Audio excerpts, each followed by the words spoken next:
Hi everybody, and welcome to the final installment of J12 Enhanced Horror Fest. So as I told you in the last two videos, I wrote myself into sort of a corner, and now I have to do these together rather than separate. Which kinda hurts, because I'd really like to give both of these movies their own reviews, and I'd really like to go over them in their own way, in their own form. I already informed you guys that I kinda broke the rules for number 2, and it's gonna be the rule about not putting franchises together that are the same.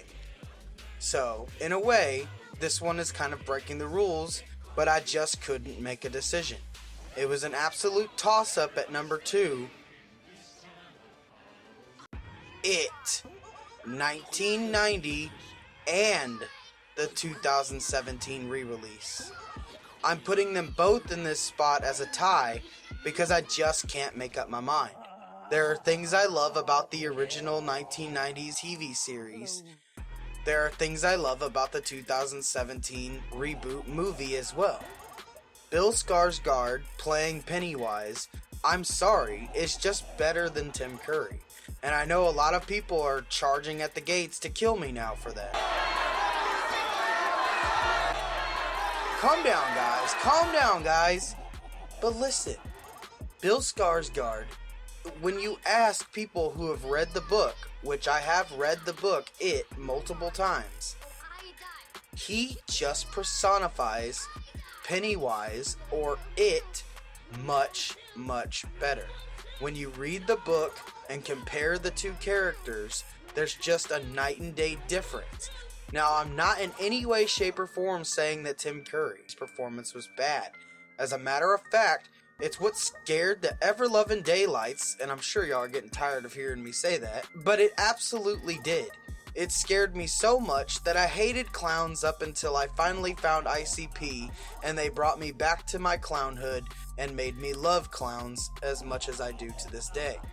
My mother, who hates them, would make a sound, I'm assuming, like this. Ugh. At my love for clowns and for this movie in general. But here's the thing. You want to know who got me into Stephen King in the first place? You guessed it, my mom. She got me into Tommyknockers and Rose Red when I was very young. Stephen King has always been one of my favorite authors, and I've read multiples of his books. It is just one in the line of a very great author's works that I just can't get over how spooky and scary some of them are, even read off of the pages of a book. But back to the movies and TV series. I have to say that the adults in the TV series are really hard to watch. I've heard this from multiple other critiquers on YouTube and multiple other video reviews that I've seen in other places as well on TV and cable. But the adults in the original TV series are really just very bad actors. And I hate to say that about them because I do feel for them sometimes, as they are still technically playing the characters from the original first half with the kids. Which, if we're getting into the kid actors, holy moly are they better in the movie. Like, I like the kids from the original TV series, and a lot of them are actors that have grown up into actors that I watch nowadays.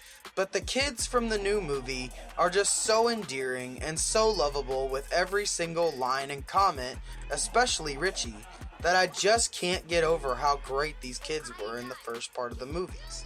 There was nothing else that could be said about these kids because there have been so many reviews and popular channels that have brought up the fact that these kids make this movie so enduring that it pretty much was an instant classic the second it hit theaters. Unlike a lot of movie reboots of older series in horror, this one did not take the same course as the rest of them in being pretty much terrible.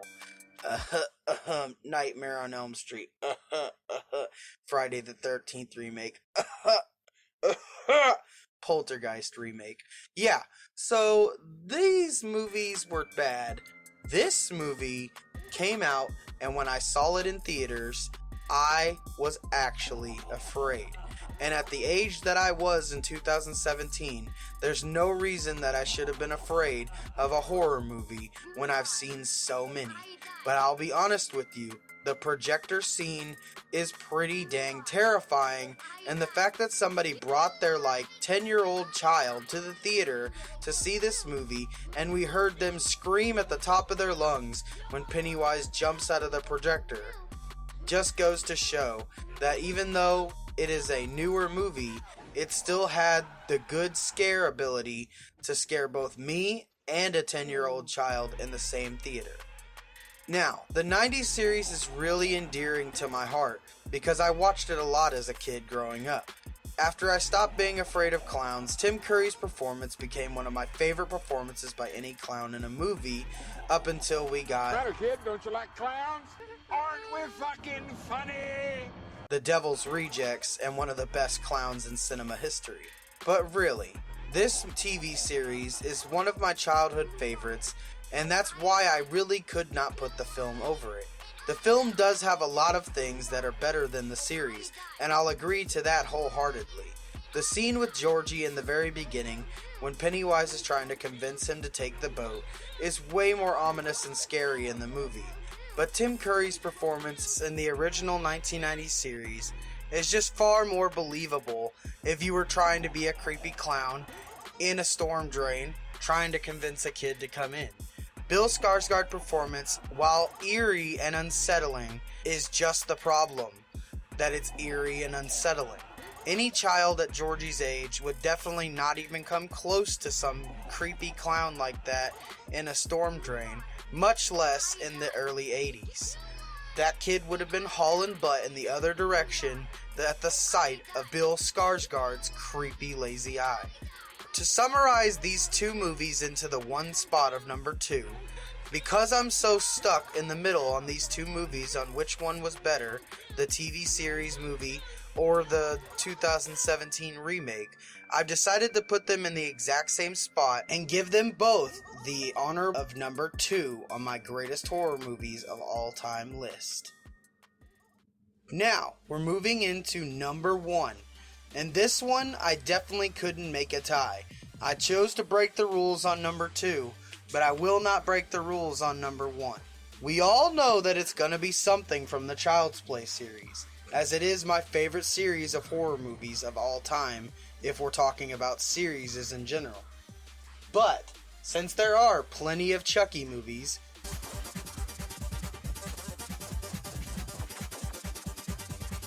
it really did come down to 2 movies. And where I know a bunch of people and critics are going to be screaming at the top of their lungs at me for including this one, but it honestly was a toss-up for number 1 between Bride of Chucky and Child's Play 2, and I ended up choosing Child's Play 2. Now, there's a lot of things in Bride of Chucky that I love, and honestly, it's the movie that brought me out of my fear of Chucky and brought me into the fandom and made me love that creepy little doll more than I ever hated him when I was younger. But let's get back to when I was actually afraid of Chucky. One of the movies that used to play during Halloween and would scare me, and I'd actually turn off the TV because I had a legit phobia of good guy dolls, was Child's Play 2. Just seeing the animatronic and the puppeteering of Chucky in this movie literally scared me so much that I used to have nightmares of walking around my house and seeing Chucky on my table talking to me. Where I love the original scene from Child's Play 1, after he gets shot to death, his head goes, "Hi, I'm Chucky. Wanna play?" And it's one of the most eerie and creepy moments in any horror movie I've ever seen. But it definitely doesn't trump the awesome death scenes, crazy backstory reveals, and Andy Barclay's still amazing performance in this movie. This movie has iconic moments like the woman getting beaten to death with a ruler by Chucky, which is still one of my favorite kills in any horror movie ever. But on top of that, Chucky's death in the end of the movie is probably one of the most epic and hilarious ways to kill a villain in a horror movie that I've ever seen. I mean, just look at this.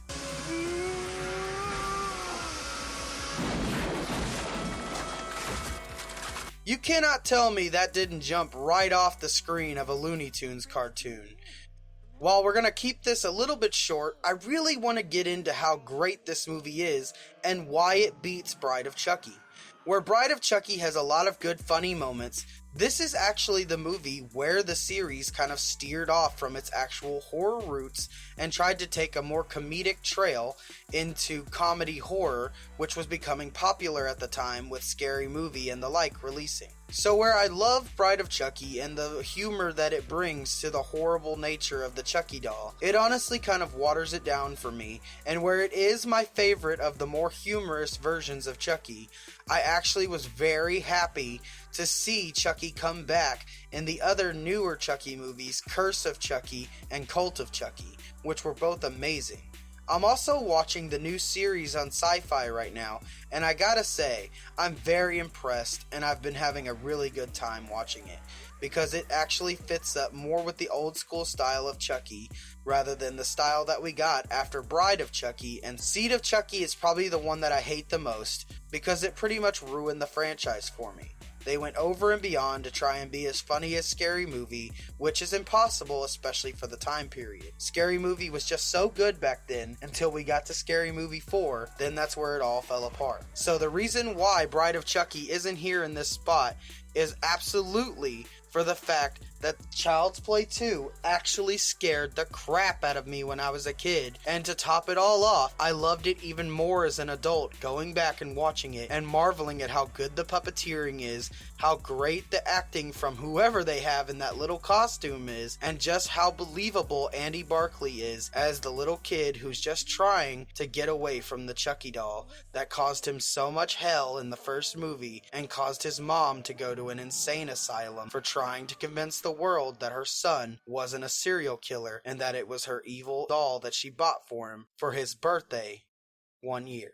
So, now that we're done and you know what my favorite horror movie of all time is, being Child's Play 2, I am Chucky, the killer doll, and I dig it!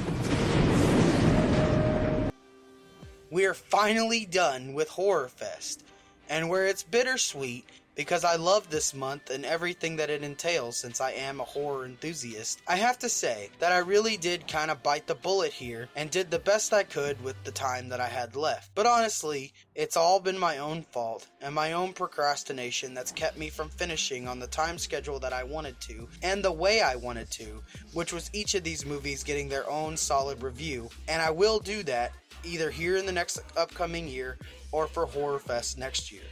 Now, so I don't want the exact same list for next year. It will be a different list of different horror movies, either my 11 to 20, or it'll be a list of horror movies that are loved by me and others for different reasons, be it either the Scary Movie series and other horror comedies, or it'll be different types of horror movies that leave you thinking more than jump scaring.